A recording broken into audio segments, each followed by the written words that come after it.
And so it's all on the foundation of just, I'm going to be a really great real estate investor. I'm going to have all my financials in place.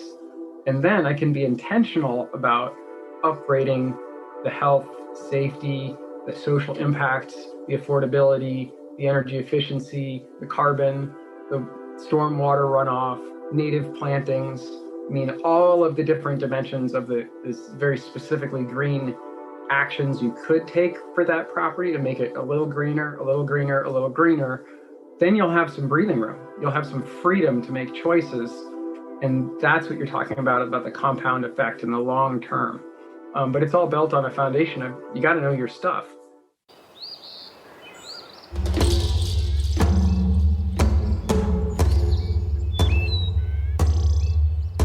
This is the Regenerative Real Estate Podcast. Revitalizing the world together.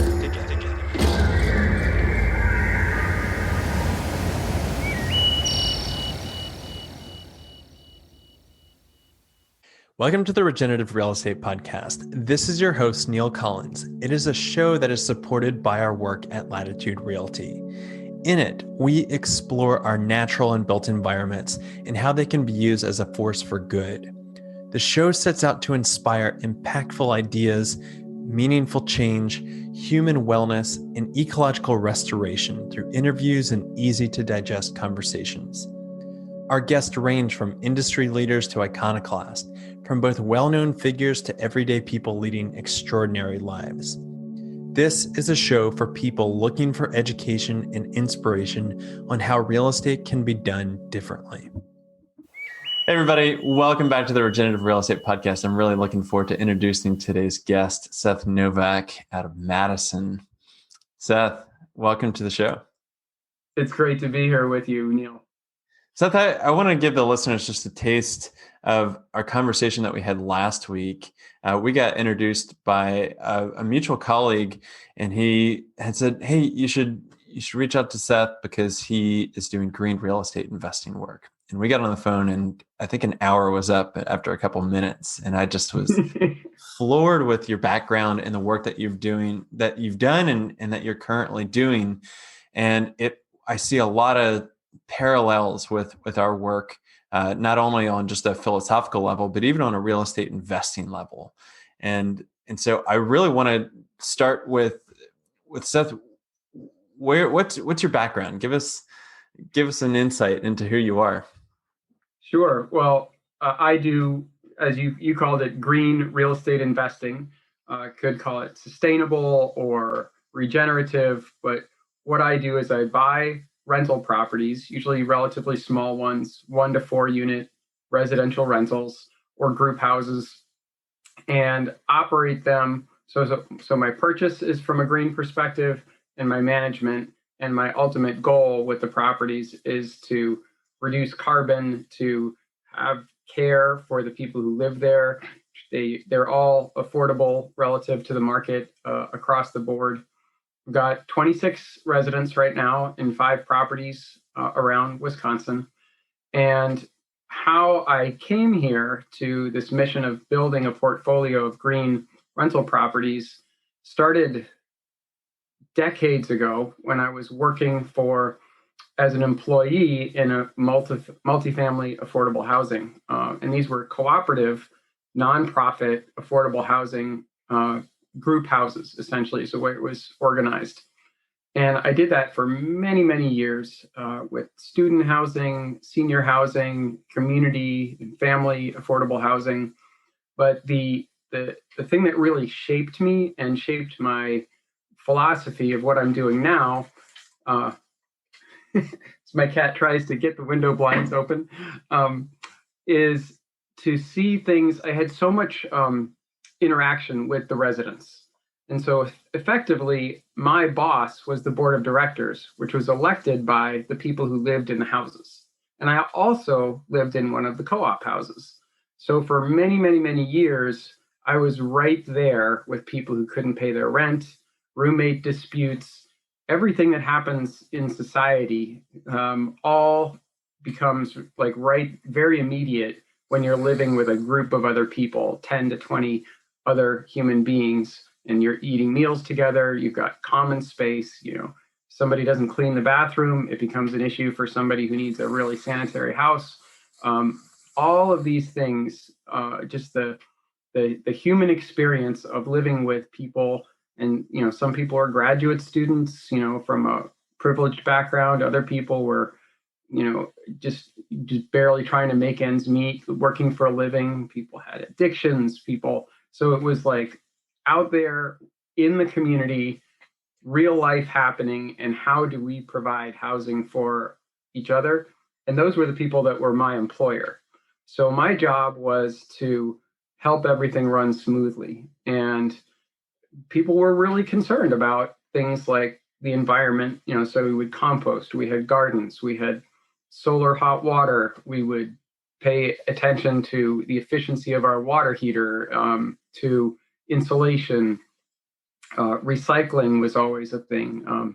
Most people who lived in these houses didn't have cars, so our transportation carbon footprint was a lot lower than on average in our society. But the years and years of doing things like, I had to be the one to evict my housemates if they couldn't pay their rent. So we would meet there in small claims court and try and work things out. But it just gave me a deep in my heart sense of what do renters want, what actually has value, and what is truly sustainable from a triple bottom line perspective. Not just the types of specific environmental actions that I mentioned before, but certainly affordability is there, but then also the human relationships that are involved in rental property housing. So that's kind of where I was shaped. And the whole time I knew that there was this world of real estate investing and that I could own properties, I could do the property management of them, but it was sort of outside of my world because I was so in the trenches with people on a day-to-day basis. So that was the early decades. And then there was a whole next chapter, which was I decided I had to get a professional job.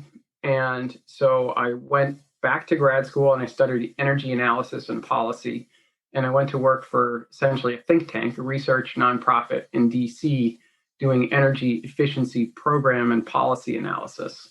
And that may seem like it's in a completely different, career track, totally different. But in my mind, it was a natural continuation because not only did I want to make more money, but I also wanted to get out there into having a larger impact on society. And in this organization, I got to do some serious research, peer-reviewed, published reports that policymakers would actually use, particularly in the area of natural gas and electric utility energy efficiency programs. Now, I realize that's a lot of words, but here's the big takeaway from that 13-year segment of my life. The way that we account for the laws, the things that are valued in energy efficiency are just a very small portion of the true value that's being created. Because if you insulate your rental property and you're using less natural gas to heat it, and there's lower carbon emissions, the way that our current regulatory structure values that is basically just the energy cost. And it's not only, it's the wholesale cost of the energy, not even the real things that matter to people, like, do you have a comfortable place to live that is warm in the winter and can you afford it? Those are the kinds of things, the non-energy benefits, we call them. So there's this amount that gets counted or monetized of the energy efficiency, and then there's all of the other social benefits that fall outside of the way our current economy and finance evaluation really looks at things. And you start to think about this, map that basic idea on what is it that we're measuring onto real estate investing. And you talk to your average, person, maybe they own a duplex, they have a day job, they inherited the house, now they just rent it out as an income source. They figure, well, this will build my retirement wealth. So 20 years from now, I'll have the mortgage paid off and it'll be a great source of income. But they're mostly concerned about, do the tenants pay their rent? How much rent can they get? How much hassle is involved? Do you have to respond to maintenance requests in the middle of the night? These types of things. So it's, did I get my rent money coming in the mailbox? And then, how much time and effort did I have to spend dealing with tenants, screening tenants, suing them if they don't pay, that type of thing. And I put these two worlds together and I thought, if we want to really create value in rental properties and we open up our perspective beyond just how can I make money at this, but how can I be of service to people? How can I be a steward of all these resources?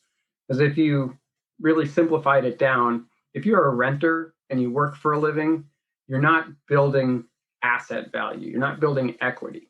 And if you're a real estate investor, if you're the landlord and you own some rental properties, even if you just own a few, you've got at least $1 million worth of assets there.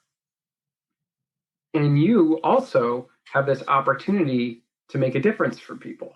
You have an opportunity to say, it doesn't exactly increase my return on investment in the short term, but if I spent a few $1,000s insulating this property, it would reduce the carbon emissions, it would reduce my tenants' utility bills, it would make it a more comfortable place. What if we just made sure that the furnace was tuned up? Would the air quality be better if we made sure that the filters in the furnaces were changed regularly?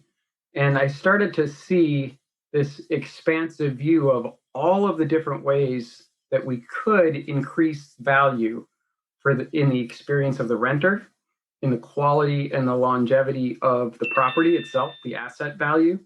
And ultimately, if you start to think from the perspective of not what is the short-term immediate ROI of taking a green action or instituting an energy efficiency measure or adding solar or putting in a covered bicycle rack, something, or putting in a rain garden into the yard, or cutting down some weed trees that are, shading where you could have solar panels. That was one of the first things I did on one of my first properties. Is there was these huge box elders leaning up over the house.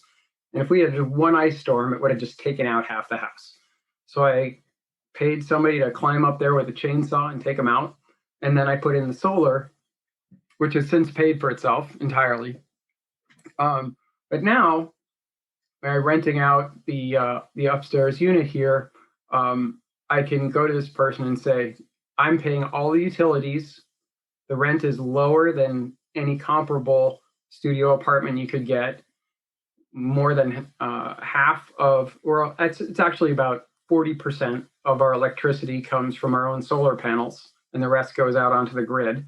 And there's a garden, and we compost, and we're on a bike route, and we're on a bus route, and we're right near the bike path.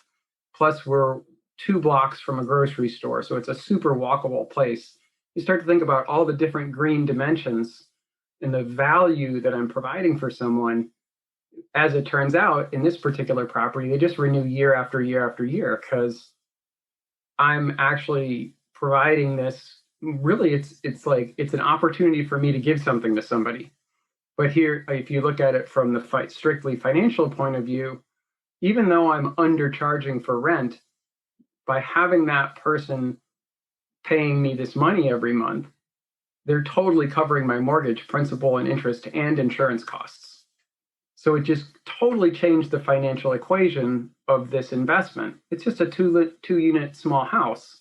But if you expand that out, if we could measure the value that we're adding here, we're using is a much lower carbon footprint from this property than any comparable property on the block.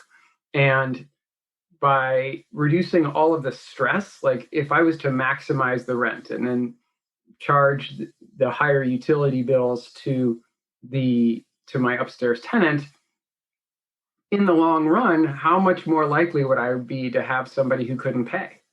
Well, or maybe I could screen and just have a higher income person living there, but they could live anywhere. They don't need to live in a particularly affordable place with low or no utility bills. And so there's these social implications of what we're doing. The other thing is that for me as a landlord, real estate investor, it's just so much easier to know I'm never going to have any vacancies. I never have any late rent payments. In fact, sometimes they'll just put it on auto pay, so it just goes right into my business checking account. I don't need to collect rent ever. And I started to think, well, the things that I've been doing in these properties are not rocket science. And just shifting the perspective from how can I maximize my return on investment in dollar terms to what I really want is I want to be a good steward of resources. I want to leverage the bank loans that helps me buy the property so that I can help people and provide a great place to live, that it's healthy to live in, that is convenient for people to live in, that's safe to live in. And all of these social values are usually outside of the way real estate investors run their business. Now, of course, you can't just oversimplify or stereotype real estate investors as they're only in it for the money. I mean, people have a whole array of different value systems that are in place. But on average, in our culture, the focus is on, well, why did you invest in real estate? Well, to make money. That's why else would I do it? And the only problem is those darn tenants, they don't take care of the place. I got to evict them. They're always complaining about this or that or the other thing. But if you turn that around and say, I'm going to create a living situation for people where it's seamless, it's healthy, it's easy to live in, it's easy to afford. Plus, we're doing all of us, that is me and the tenants together, are doing our part for the larger community. Suddenly, a lot of the friction, the stress just evaporates. And that's really what I'm aiming to do. So now I'm starting a new business that will reach out to other real estate investors who care about the environment, who have a triple bottom line perspective, so that we can combine our thinking and really start to come up with a program. Like, say you never thought about any of this stuff before, but it sounds good. How would we go about doing it? What are the investments you would make in the property? How would you buy different properties? Because this one has a sunny rooftop and you could just put solar on it right away. And this other one is shaded, so it wouldn't be a good candidate for solar. This one's on a bike path and this one isn't. The price in the market is the same for those houses, potentially. But all other things being equal, why wouldn't we want to buy green and with our aim of building a portfolio of really sustainable houses when we have the choice? It just makes life so much easier if there isn't this not antagonistic, but extremely transactional landlord-tenant relationship. Let's look at it as we're partners here. And the more I can serve you, the more value I can provide in the long run, it's going to be the best for my investment portfolio. I think that what you're saying is not only a necessary thing, but it is there's a rising group of people that are sharing those same sentiments. But you're right; they're left with the questions of how do I do that? Real estate is the epitome of a transactional industry, from how do you buy it and how do you sell it to how do you manage it, and rent comes in, expenses go out. That's kind of the world, and it gets reduced down to a system, especially once you're handing off a property to a property manager. They're running it a certain way, and that can be a bear whenever you scale. So I'm very curious, what's the pragmatics of doing this? How do you lower the perceived barrier to make upgrades, to really transition properties so that they are healthier, brighter, more efficient, more comfortable, and things like that?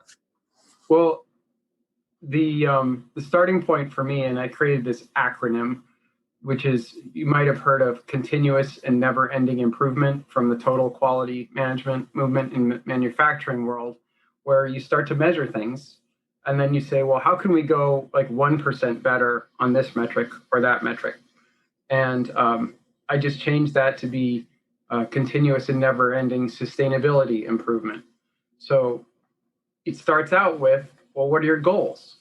And then the beauty of this is that if you start to look at all the different pieces of, here I own this 2-unit or this 4-unit rental property, or even just a single family home rental, you can look at every single system in that house, everything in your business, from, well, what is included in the lease, to how do I collect rent? How do we manage the yard and the stormwater runoff? Like, there's literally hundreds and hundreds of things that you could do. And if you start with a proposition that you want to do something, and you're just looking for ideas, and this is, I will probably produce sort of an action step idea book for people. So it's like, well, what are 100 ways you could increase the energy efficiency of a rental property? And then you can just line them up. What's the lowest cost, easiest to do, highest return on investment, and how much are you willing to put in? I think the friction comes when I'm talking to a real estate investor saying, I do this thing called sustainable real estate investing. And they're like, so I should spend $50,000 doing a whole house retrofit and putting on solar and spend all this money. How am I ever going to see that back? It doesn't pay for itself. Forget about it. My point of view is, let's just value. Let's start out with our own criteria and say, it's important to us that the indoor air quality in our rental houses be at least safe. So we can start with things that are already supposedly the baseline. Is there a carbon monoxide detector? Well, I think in some areas it's required by law, but have you checked the batteries recently? I caught myself on this recently because it didn't smell very good in the house, and I thought, I wonder if there's a problem with like the furnace or something. Like, is it not burning the gas or whatever? And I went down and I couldn't find my carbon monoxide detector. So, that one was on me, but it's like a little step forward. And what I would ultimately like to create for people is a sequence or a process, an evaluation guide. So what are the first easy, low-hanging fruit things that you could do for a property that you already own? Sometimes, like if you're talking energy efficiency or solar, there's already rebates and incentives that are out there. So before you go about getting a site assessment, getting a home performance evaluation, or what used to be called an energy audit, you can see, well, maybe some free money for this stuff. And so it's almost never as expensive as you think it is. And each one of these pieces, we can kind of chunk it down to what are the few things that I'm going to do now, and then just do a few more things every year. The first year I bought this place, I took out those box elders, and then I took out some old lead pipes. Then I took out some old wiring. And you're like, well, you would do those things anyway if you just wanted to be a baseline good landlord, right? I'm like, sure, but we're not going to get to some sort of perfect permaculture, green utopia from day one. It's a process.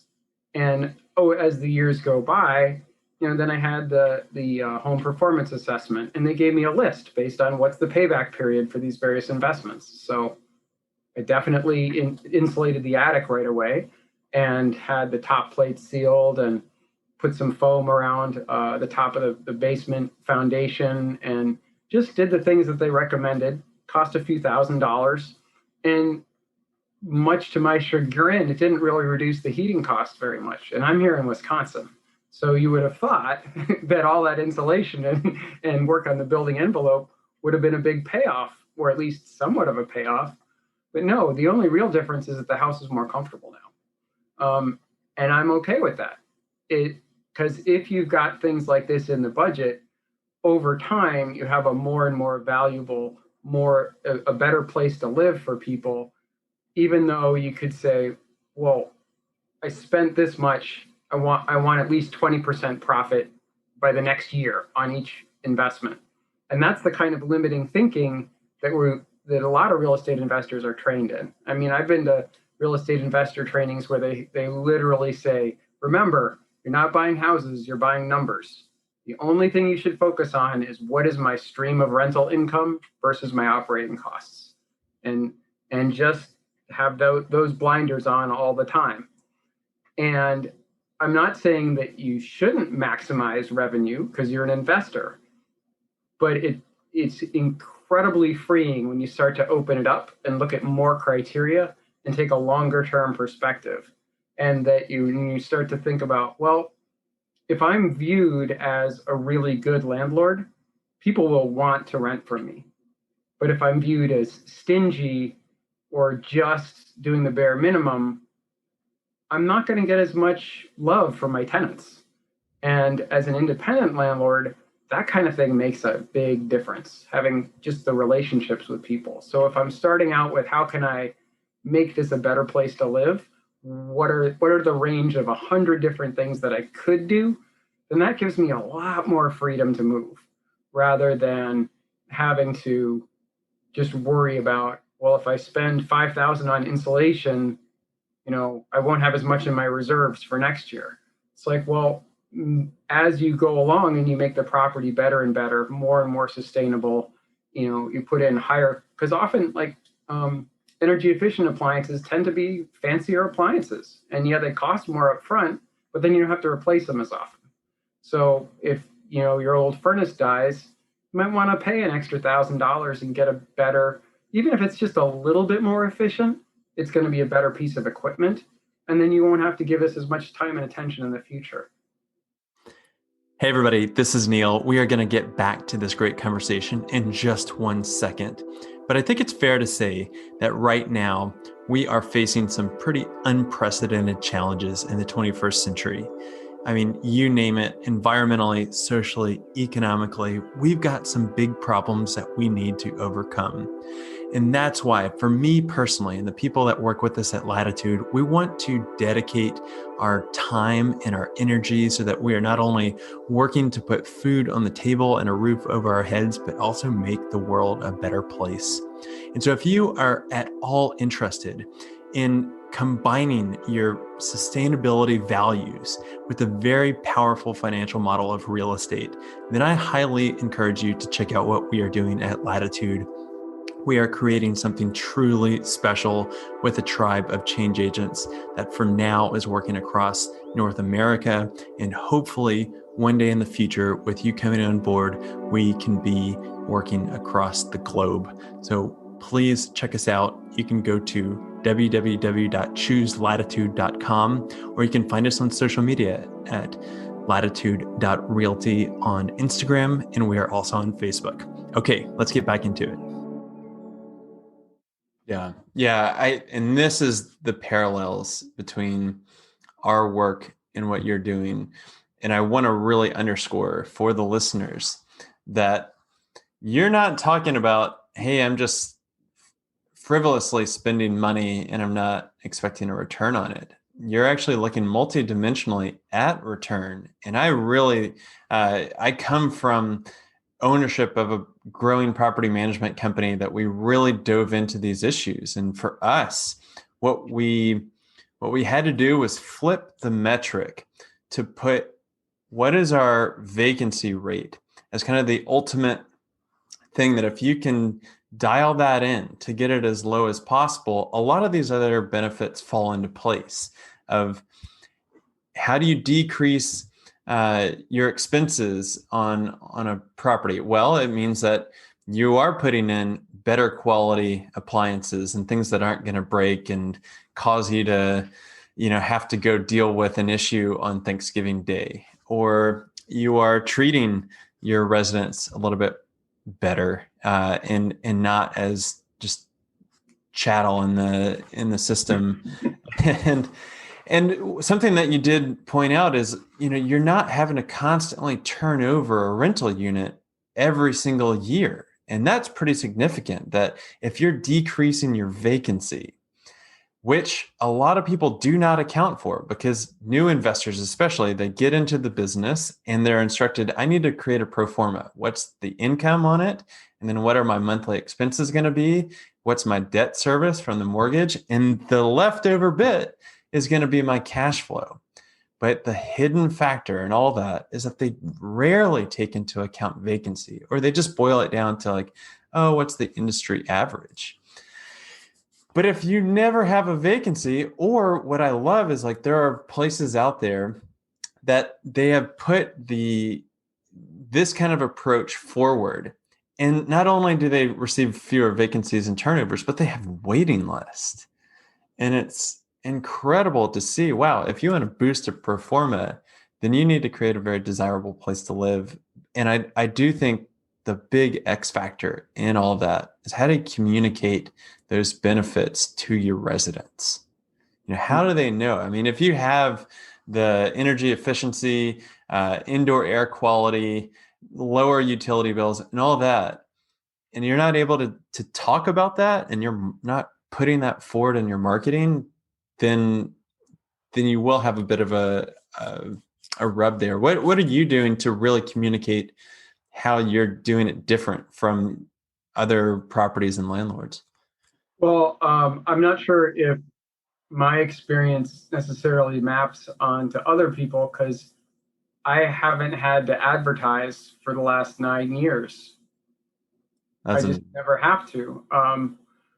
Another factor in that is that several of my properties are group houses that have a lease, and the people who live there handle all of the screening and all of the collection from each other, and I just get one rent check per month.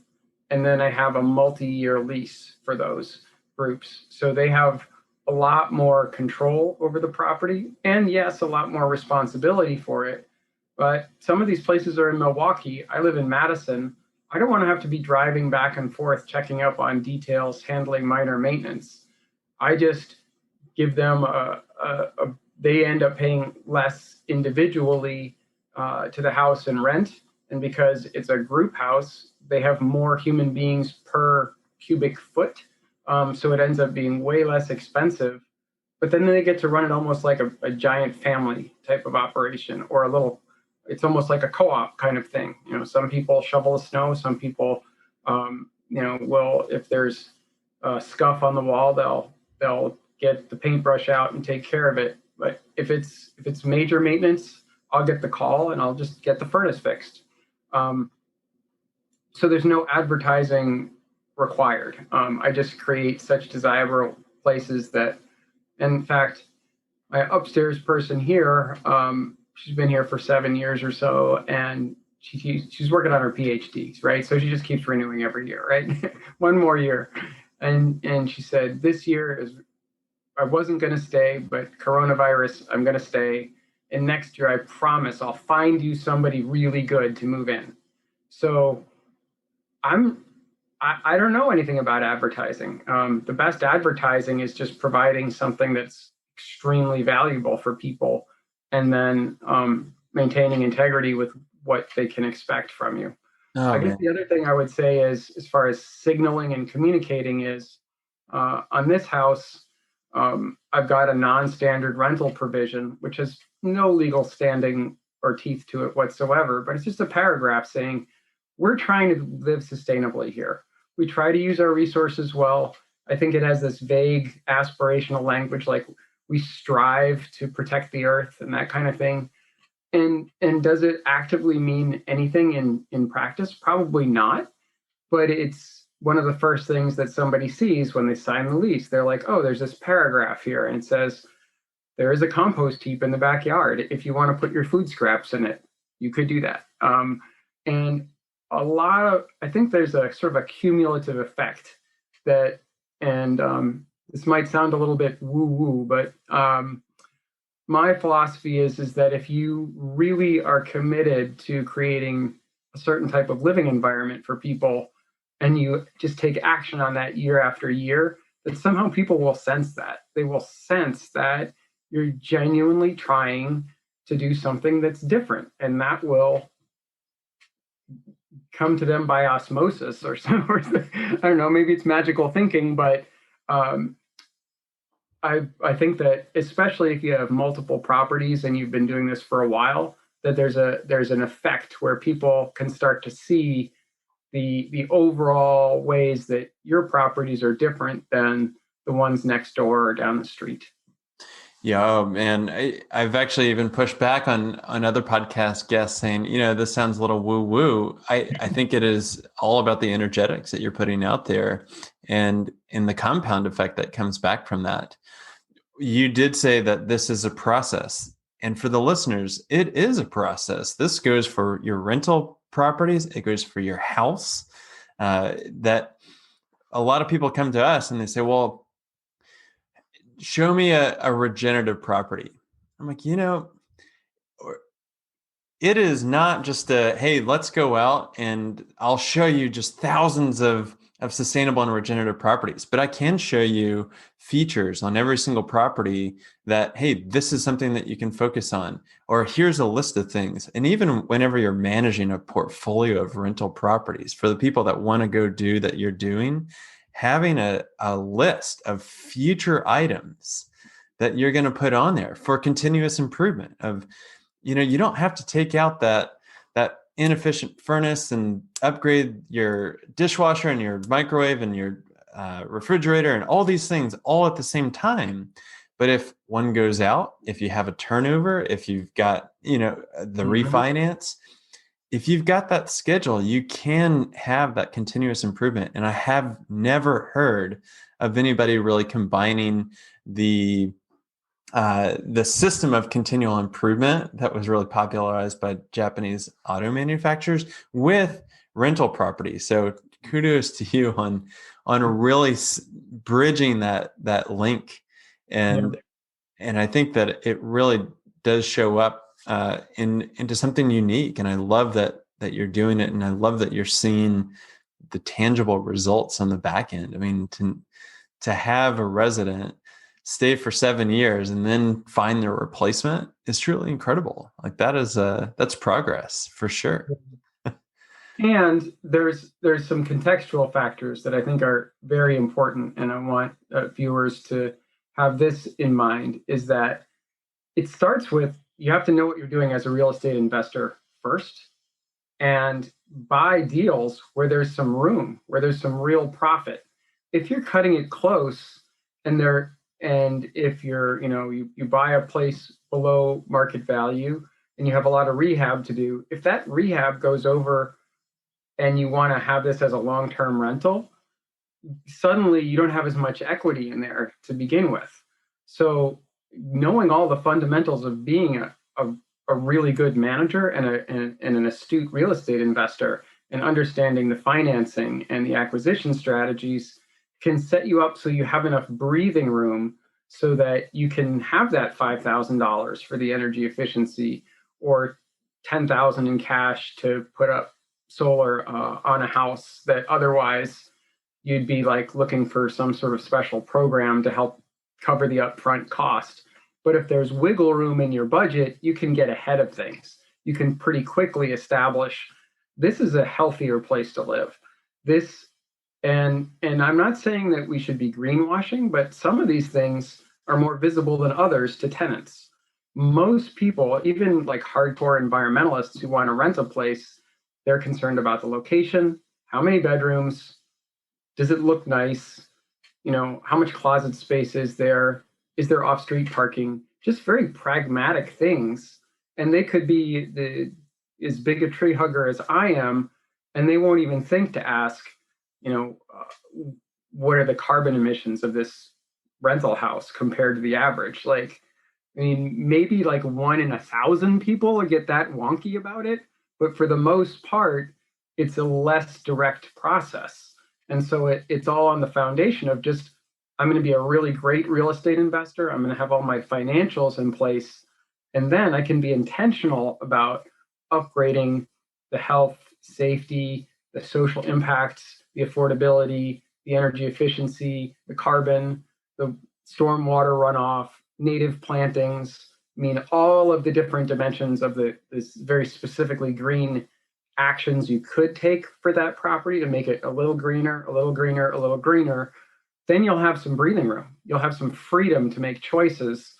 And that's what you're talking about the compound effect in the long term. But it's all built on a foundation of you got to know your stuff. Yeah, you're taking the best of the real estate world with the best of more of the sustainable world and combining them together.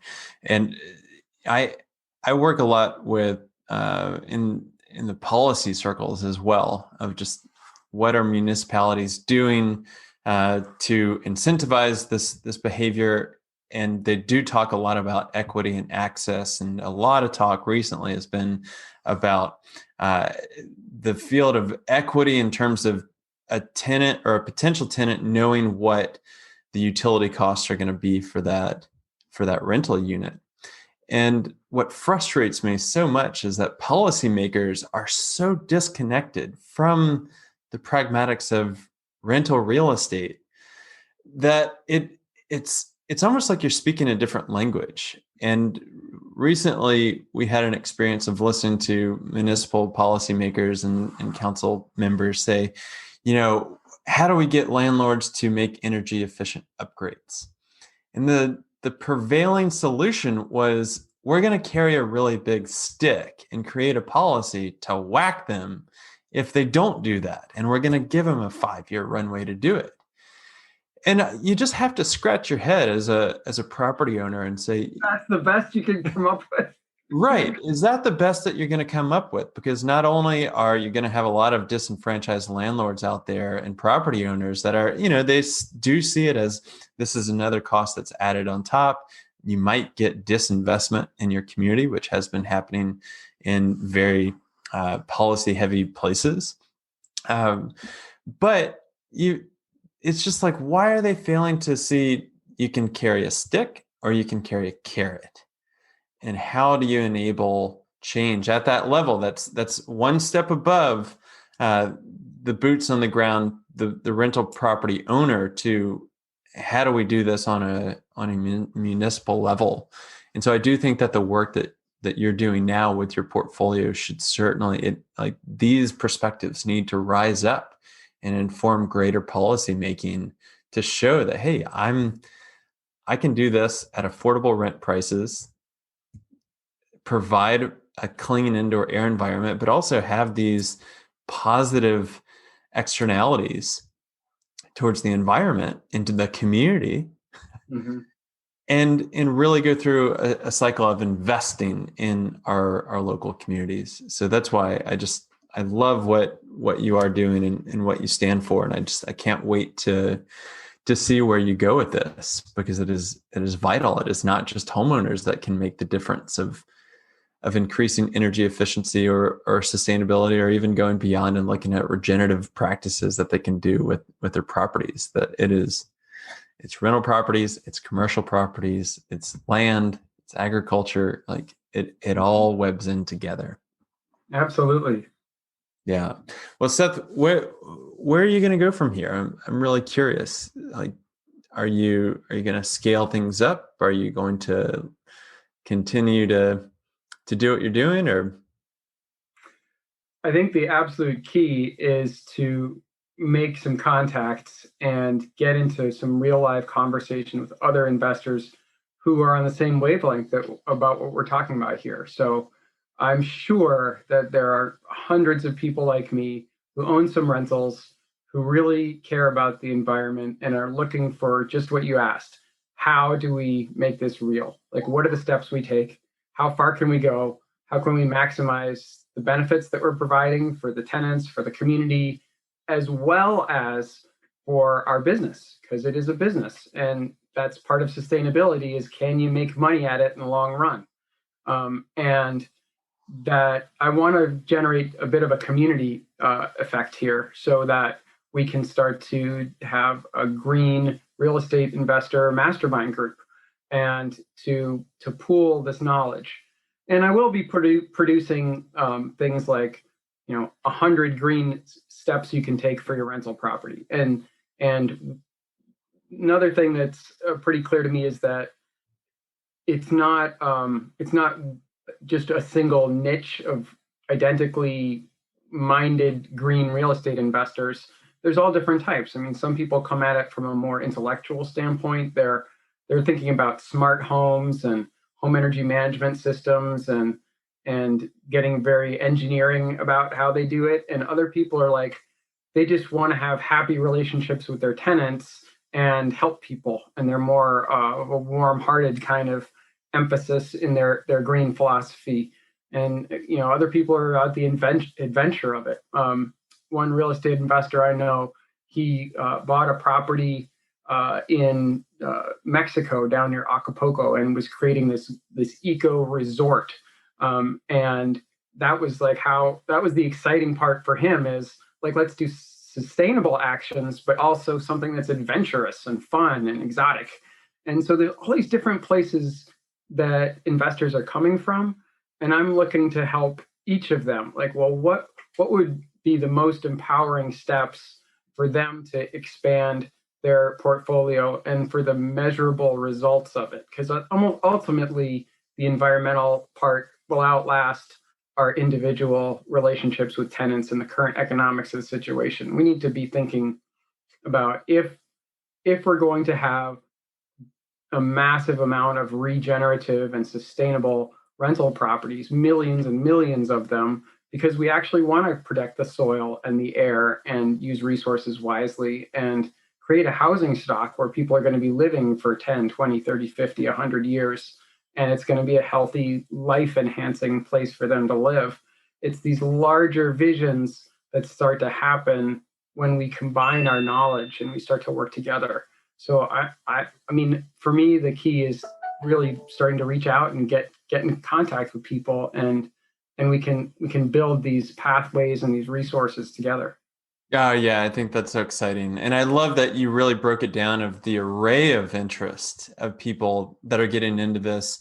One thing that I do want to just ask about, because we've really dove into sustainability and regenerative systems, and you mentioned smart homes. People are really getting into that, because that's always a question that we get, especially from the media, of like, well, what kind of smart technology are you putting in these properties? And I think at first glance, we're like, oh, we can kind of wire it up with Bluetooth and everything, and like really kind of control all this. But the more we looked at the scientific research that was coming out of it, it was like, this is actually counteracting our immune systems, and it's creating really not healthy internal environments. Have you really gone into that space at all? Well, I did a presentation on sustainability in real estate investing for a local real estate club over Zoom a couple of months ago. And we started to talk about smart thermostats and Nest thermostats. And the consensus, it was unanimous. All of the rental property owners that had those in their units said they don't work and people are frustrated with them. Even the really high tech ones that adjust to like when you're out of the house, when you're in the house, they say ultimately people will just change all the settings so that it's the same temperature all the time, 68 degrees or whatever, and it makes no darn bit of difference whatsoever. And I think that it's natural for the news media, for people in the culture in general. I mean, we love technology. It's very exciting. We like innovation. So if we want to try something new, we think that we need a technological solution for it. Right?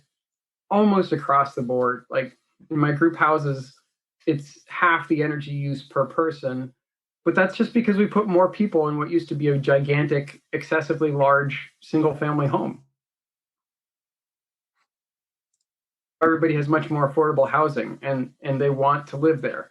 And there was no computer programming involved in this, no complicated problem solving. It was just starting out with the intention and designing. So I think a big part of it, and I'm kind of thinking this through as I speak, but a lot of it has to do with design thinking and what is our intention? What kind of properties do we want to have available for people to live in? And how do we get there? Not taking what we've already got and trying to put a square peg in a round hole of the existing infrastructure. If it's not, we have to, like for transportation, if we change all of the gas powered cars to electric cars, yes, this will be more energy efficient, but how much fossil fuel do we have to burn in the transition? It'll be decades of massive industrial retrofitting to make that change. Whereas we could say, well, how about we all bike to work once a week? Or we carpool, boom. So a huge, I guess the broadest brushstroke I could say is there's design thinking and there's behavior change and there's the choices and the intentions we have, which are much simpler. And I almost feel like kind of a sense of relaxation, like, oh, what if we had car sharing? That could be a thing. I'm working with a group that's creating an affordable housing co-op, and they're going to have 3 electric cars, and members of the house will be able to use those cars. So instead of having 10 fossil fuel vehicles going around, you have 3. And sure, it's a little complicated to get the insurance and buy the cars and get it set up, but you can do it. And now suddenly the carbon footprint of the people living in that rental property for their transportation needs is going to be 75% less. Boom. Yeah, it's incredible that we've already got the solutions here. And I want people to really pick up on that. Sometimes it might be a little bit more inconvenient to the cultural lifestyles that we are living, but other times we're not designing the world for the next millennia. So Seth, where can people find more out about your sustainable real estate investing journey and the group that you are creating? There's no infrastructure in place yet. There's no website to go to, anything like that. But you could put them in touch with me and give out my personal contact information. And as long as there's less than 10,000 people that are watching this that clamor to get in touch, we can set something up. And if there is 10,000 people, please, let's reach out. Let's do this together because I'm really passionate about this. Seth, I know that you are extremely passionate about it. And I would love to see just a more ethical and environmental approach to real estate investing so that you can have a true triple bottom line approach, because this is truly what the world needs as well. So thank you for taking the time to come on. I appreciate it, and I am rooting for you on the sidelines here. Wonderful. Thanks for your support. It's great to be here. Okay, everybody, that is a wrap. This is another just great episode that I'm so glad that you're able to tune in. And thank you for being interested in regenerative real estate. What we are trying to do is help people and planet thrive together by using the built environment as a catalyst. And so I've got a couple big asks for you. Number one is, can you please go to wherever you're listening to this podcast, leave us a rating and review. Those actually go so far. And since this is such a passion project for us, we really want to be able to attract the best thought leaders from around the world. Second is that if you really like the content that we're putting out, you can find us on our own Medium publication called Regenerative Real Estate. We also have a very active community on Facebook, which is called Regenerative Real Estate and Design, which you can request to be a part of, and we would love to have you. And third, this goes to what we do every single day, helping buyers and sellers demystify sustainability by working with people that want to either buy a property and are trying to figure out the financing of how do I actually live out my values? How do I put that water catchment system on there? Or how do I go finance a solar panel PV array? Or maybe I want to live closer to nature. And what are the properties that are out there that I can do that? And so we represent buyers like that. We also happen to represent sellers that maybe they've already invested in sustainable features. Maybe they have a living building or a LEED certified project. We want to help tell that story. So much of what goes on in the real estate industry is transactional thinking at best, and it translates down into agents just really don't know anything about sustainability. And for us, we think that the value is there, and we want to help highlight really the intrinsic value of it, not just the bedrooms and the baths and the square feet of what typical marketing goes on. So if you know of anybody that wants to buy or sell these kinds of properties that we're talking about, please reach out to us at Latitude, and be sure to subscribe for another great episode coming up next week.